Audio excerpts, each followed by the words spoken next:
बिस्मिल्लाहिर्रहमानिर्रहीम। जी अस्सलाम वालेकुम प्यारे बच्चों, कैसे हैं आप सब। यकीनन आप सब खैरियत से होंगे। उर्दू जमात शेशम का मजमून हम लोग पढ़ रहे हैं। लेक्चर नंबर 2 है इसका। सबक नंबर 18 सरदर्द की गोली। सफ़ा नंबर इसका 93 उर्दू क्वाइज।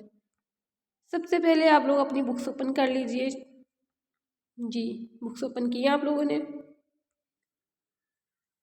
आज का लेसन शुरू करने से पहले मैं बता दूं कि कल जो हम लोगों ने पढ़ा था वो था ख़ुतूत नवीसी की तारीफ़, इक़साम और ख़त के हिस्से। यानी ख़ुतूत नवीसी कहते किसे हैं। अगर कोई फ़र्द से हम लोग बात करना चाहते हो, फ़र्द हमारे से मिलो दूर है, तो अपने ख्यालात जज्बात के इज़हार उससे हम लोग लिख कर सकते हैं। लिखने के इस अमल को हम लोग ख़ुतूत नवीसी कहते हैं। इक़साम देखी थी, रस्मी ख़त या रस्मी ख़त। इसकी दो इक़साम होती हैं। रस्मी ख़त वो होते हैं जो किसी ख़ास मकसद के लिए लिखे जाते हैं, यानी कि सरकारी अदारों महकमों को लिखे जाते हैं, जिसमें हम लोग पेशा वराना गुफ्तगू का इस्तेमाल करते हैं। इसमें बात जो होती है हमारी जामी होती है, मुख्तसर होती है। गैर रस्मी ख़त वो होते हैं जो किसी अजीज़ रिश्तेदार दोस्त अहबाब को लिखे जाते हैं। इसमें हम लोग ज़ाती गुफ्तगू का इस्तेमाल करते हैं, जैसे कि हम लोग खैरियत पूछने के लिए, अपनी खैरियत बताने के लिए ये ख़त लिखते हैं। फिर हम लोगों ने पढ़ा था ख़त के हिस्से।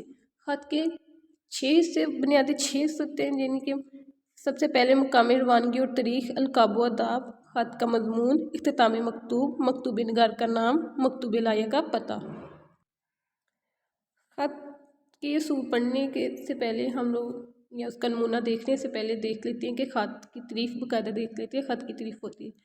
ख़त का मानी तहरीर होता है, हाथ से लिखी गई तहरीर जो किसी के नाम लिखी जाए, इसको ख़त कहते हैं। ख़त एक तहरीरी मुलाकात है, इसलिए इसे आदी मुलाकात भी कहते हैं। इसे आदी मुलाकात क्यों कहते हैं? क्योंकि यहाँ जो हम अपनी बात करते हैं, अपनी बात मुकम्मल करने के लिए अपने एहसासात जज्बात बता रहे होते हैं, तो वो शख्स हमारे पास नहीं होता, हम आमने सामने एक दूसरे को नहीं देख सकते। इस वजह से इसे आदी मुलाकात कहा जाता है। ख़त के चंद असूल हैं। ख़त लिखते हुए चंद नुकात को मद्देनज़र रखें, यानी जो कुछ आप लिखना चाहते हैं वो मुख्तसर अल्फाज में लिखें। इतनी लंबी लंबी गुफ्तगू ना करें, लंबे लंबे जुमले नहीं बनाएं जिससे पढ़ने वाला भी बोरियत का शिकार हो जाए। ख़त को छोटे छोटे जुमलों में मरतब करें, यानी छोटे छोटे जुमलों में उसे क्या करें, तरतीब दें। ख़त में कोई फजूल बात ना लिखें, यानी कोई ऐसी बात नहीं करें जिसका उस मजमून या अनवान के साथ कोई ताल्लुक़ ना हो। हमारी जो तहरीर हो खुश ख़त लिखी जाए, यानी कि आपकी जो लिखाई इतनी अच्छी हो कि पढ़ने वाले को आसानी से समझ आ सके। यह मैं आपके साथ एक नमूना ख़त शेयर कर रही हूँ, यानी ये जो है एक बिल्कुल नमूना ख़त आपके सामने है। इसमें जो सारे 5 ख़त, इसमें जो सारे 5 हम लोगों ने वो 6 ख़त के हिस्से पढ़े थे, इसमें शामिल है मुकामी रवानगी, तारीख़, अलक़ाब व आदाब, नफ्स मजमून, इख्तितामी, ये सब कुछ। और आज हम इस पर अमल भी करेंगे, देखेंगे किस तरह हम लोग ये सारी चीज़ें उधर लिखते हैं। जो आप लोगों ने ख़त लिखना है ना, उसका मैं आप लोगों को ये अनवान शेयर करती हूँ। ये United bank limited bank manager साहब के नाम ख़त है।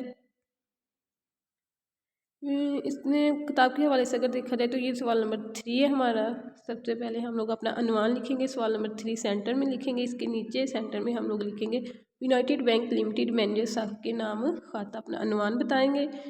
और दाएं हाथ की तरफ लाइन के साथ आप लोगों ने लिखना इम्तिहानी मरकज़ अलीबा जीम, यानी कि जिस जगह से आप लोग ख़त लिख रहे हैं वो मुकामी रवानगी। सबसे पहले ख़त का हिस्सा यही होता है, मुकामी रवानगी। मुकामी रवानगी नीचे ही आप लोगों ने लिखना है राइट साइड पे 2 जनवरी 2023। आप लोगों जो तारीख़ है, यानी कि जिस तारीख़ को आप लोग ख़त लिख रहे हैं वो आप लोगों ने तारीख़ लिखनी है। 2 जनवरी के सेंटर में देखें एक ख़त्मा लगाया गया है, यानी कि 2 के बाद बताना है कि कौन सा मंथ है। 2 जनवरी आपस में मिक्स, वो एक दूसरे के साथ मिले नहीं, इस वजह से हम लोगों ने ख़त्मा लगाया है। फिर अगर देखें कि 2023, यानी कि उसके साथ हम लोगों ने हमज़ा की अलामत लगाई है, जिसे हम लोग ईस्वी कहते हैं, ये आप लोग लगाएंगे।